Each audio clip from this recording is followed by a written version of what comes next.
welcome to another episode of Prescription for Life. My name is Linda Gallick. I'm the Health and Wellbeing Consultant at Bellin Health, and I am so pleased to be joined today by Pete Vandenhouten. Pete, how are you? Good, Linda. Thank you. Good. So, Pete, very important position here at Bellin, so I'll let you talk a little bit about that and what you do for Bellin.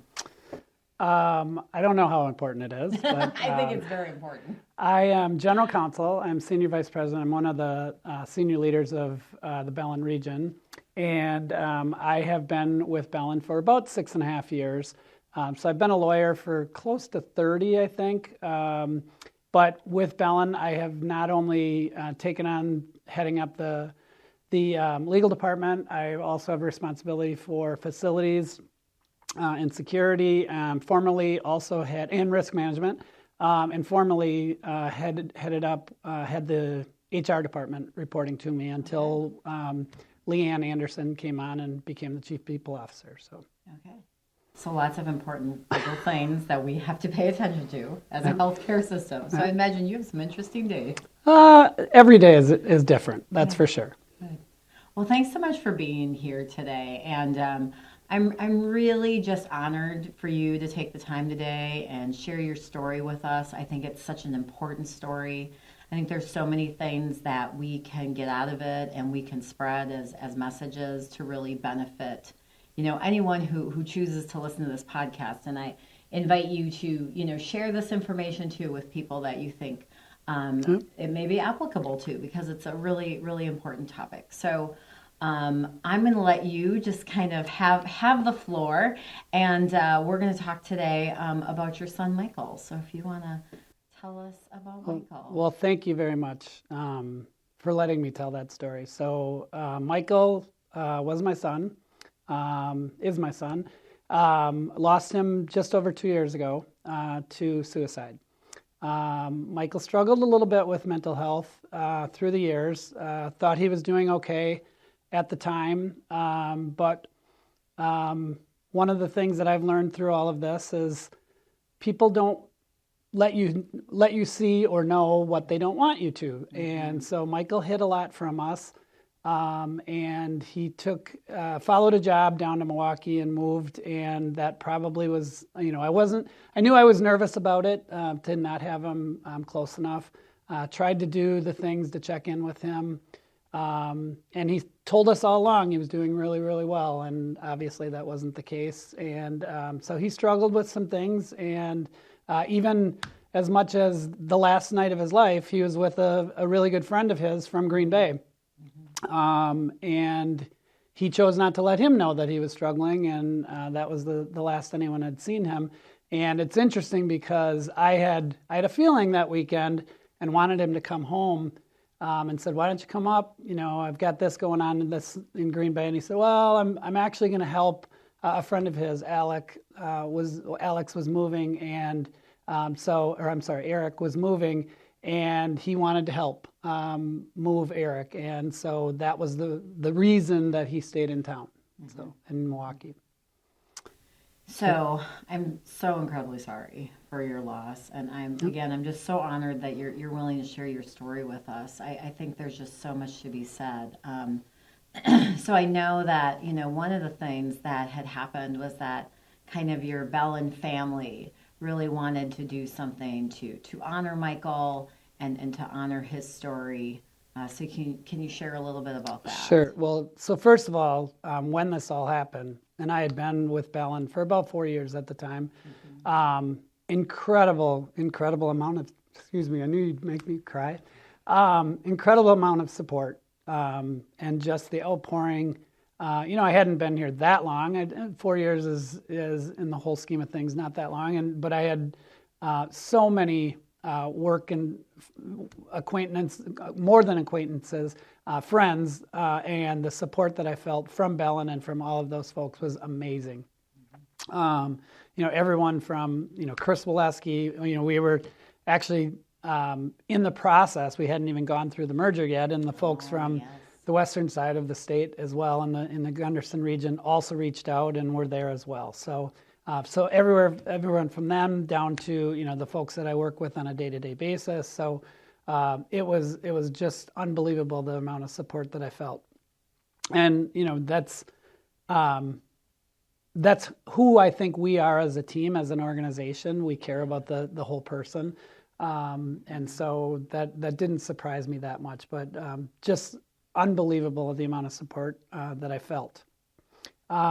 Anyway, one of the things that the team had decided to do was make a collection and plant a tree in Michael's honor in my house, or at my house.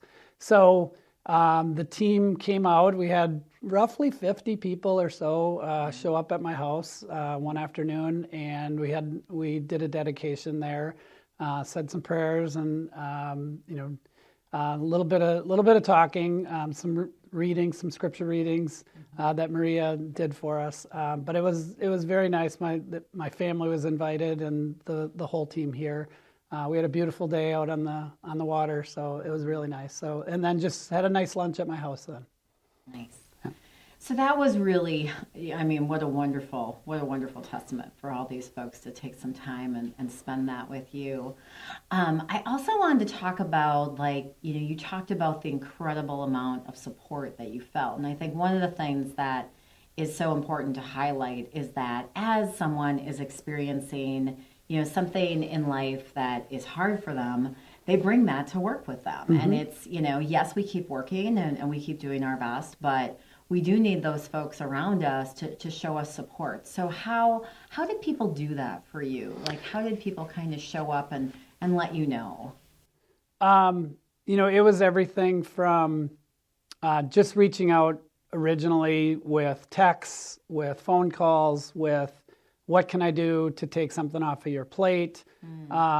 It was all of that. And I guess what I would say, Linda, though, is that we don't even know when people are bringing those things if we don't know who the person is. Mm-hmm. So yes, I had something very visible happen to me, but as much as, it could be a tough day at home, something that you're struggling with a child or a spouse or something, another family member, whatever it might be that isn't as visible, we don't even know those things are going on if we don't truly know the person. And that's what I think it starts with, is that you have to be close enough and really understand and know the people you're working with and recognize when something isn't quite right. Yeah. And don't be afraid to ask the questions. Yes. So when you just know it's not right. I couldn't agree more with you. I did, the previous podcast was Debbie Patz from our psychiatric center, talking about the importance of relationships at work. We really dug into that. And I agree, we need to know the people that we're spending all of our days with. What could be more important, right? Sure. I mean, truly. So I'm so glad you brought that up. One of the things you and I also talked about previously to this was the idea that I just, in my personal opinion, and this is just a belief that I hold, I think that we as a culture don't always know how to comfort, people that are grieving, people that are going through a tough loss. And you and I have the discussion of sometimes we have to also take that step forward and let them know and educate them as well. Yeah, true. The situation that I went through, losing a family member to suicide, it's something in one of the groups that I spent some time with. It's a club you don't want to be part of. And you don't want anyone else to be part of it either. But having said that, they don't know how to go through it either. So I don't necessarily know what I always need, but certainly when somebody comes up to me and says, "What can I do for you?" I don't know, they don't know how to deal with it either. So, have some grace for that person as well. Don't expect that they know the answers, because you certainly don't know the answers. So that's what the one thing I think that struck me in going through this is that, I'm not mad at anyone that wasn't there for me. I certainly appreciate the people that were there for me.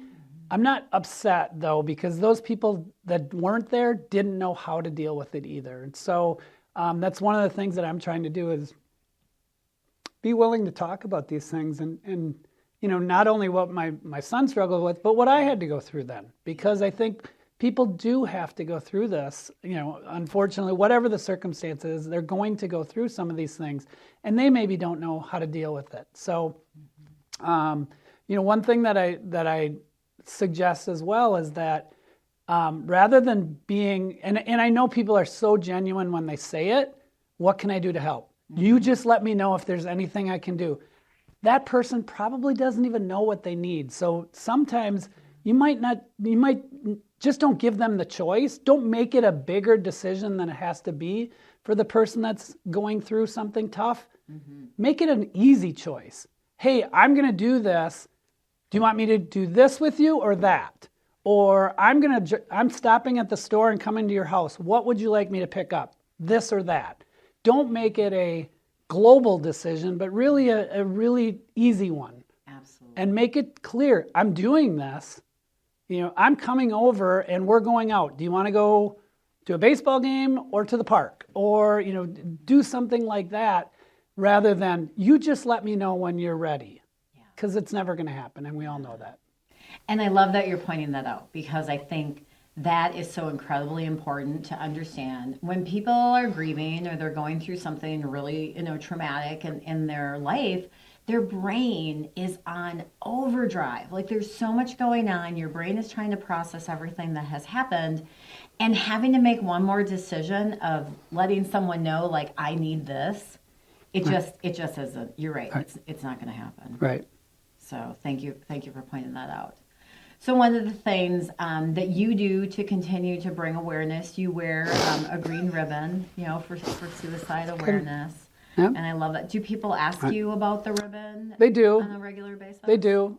Some people, have said, oh, I didn't know, is that for St. Patrick's Day or something like that? And of course it's not. It's mental health awareness. And then they, are ashamed. Oh, I'm sorry. I'm like, don't be sorry. I wear it because I want people to ask. So, I do wear it every day. It's new people typically that, will notice it and ask, which is fine. But also people see it as a regular reminder. And, we all need to remember that somebody's going through something. So. And I know another one of your messages is to not be afraid to ask that question. I think often people think, oh, if somebody's going through something, I don't want to remind them of it, or I don't want to bring it up and give them a bad day. And I think what people don't realize is that it's always there. It's always there. It is there. Always there. And it's actually more powerful and more comforting if someone does reach out and say, how are you doing? Right. Or tell me about the green ribbon. Or tell me a great memory that you have of Michael. I think that often people are afraid of those conversations. And I think one of your messages is don't be afraid. Don't be afraid. Don't be afraid. Don't be afraid. Ask the question. The memories are there. The pain is there. It's the talking about what's going on, the memories, like you say. Those are the things that I cherish the opportunity to do. So don't be afraid to ask the question. Yeah, definitely. So from a mental health perspective, because this is something we talk about a lot, on these podcasts, and we have several platforms that we do it, and certainly at Bellin, it's something we strongly believe in. We want to remove that stigma. Yes. Mental health is so important to talk about. It's so important for people to recognize maybe when they themselves need help or there's someone in their lives that need help. So what would you like to share with our audience about your perspective on mental health? I think, number one, it's okay to ask for help. When we're sick, we ask for help. When we're struggling mentally, all of a sudden that's not okay to ask for help. Yes, it is. It is. And it doesn't mean that it's forever. It's you need help at the current time. So don't be afraid to ask for that. And the rest of us, the rest of society should not look down on that. We should not have that stigma that it's weakness. It is not weakness. It is just like any other illness. Sometimes we need help from somebody else, from a caregiver. So it's not any different than treating some disease or a broken leg. We need help at that time, and that's okay. That's okay. Yeah, I totally agree. And I think about, the simulation of that's in a mental health first aid class, where if somebody had a broken leg, you absolutely would attend to them immediately. So if somebody has something going on, we need to treat it with the same urgency. Right. So absolutely. Anything else that we didn't cover? Anything else you wanted to share with our audience? Other thoughts, other messages? As far as it goes with somebody with mental health struggles, don't shy away from that. Ask the tough questions. So don't keep it at a high level, tertiary or basically not being willing to dive into the real issue.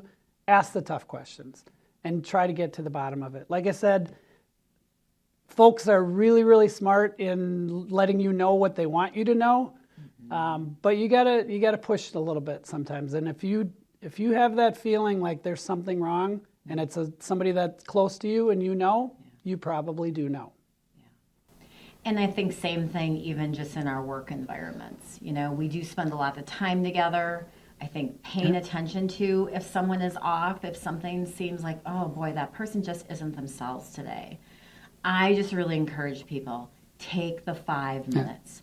Take the 5 minutes and say, are you okay? And have the 5 minutes to listen. Yes. So that they really do feel cared for and they do feel like somebody is on their side. It all can start right there. You're right. Feeling heard. Yeah. Feeling heard. It's the most powerful thing we can do for someone, I think. Yeah. Pete, what an honor. Thank you for being here today. And for shedding a few tears. And that's okay. Because we are human beings, and there are days we laugh, and there are days we shed tears.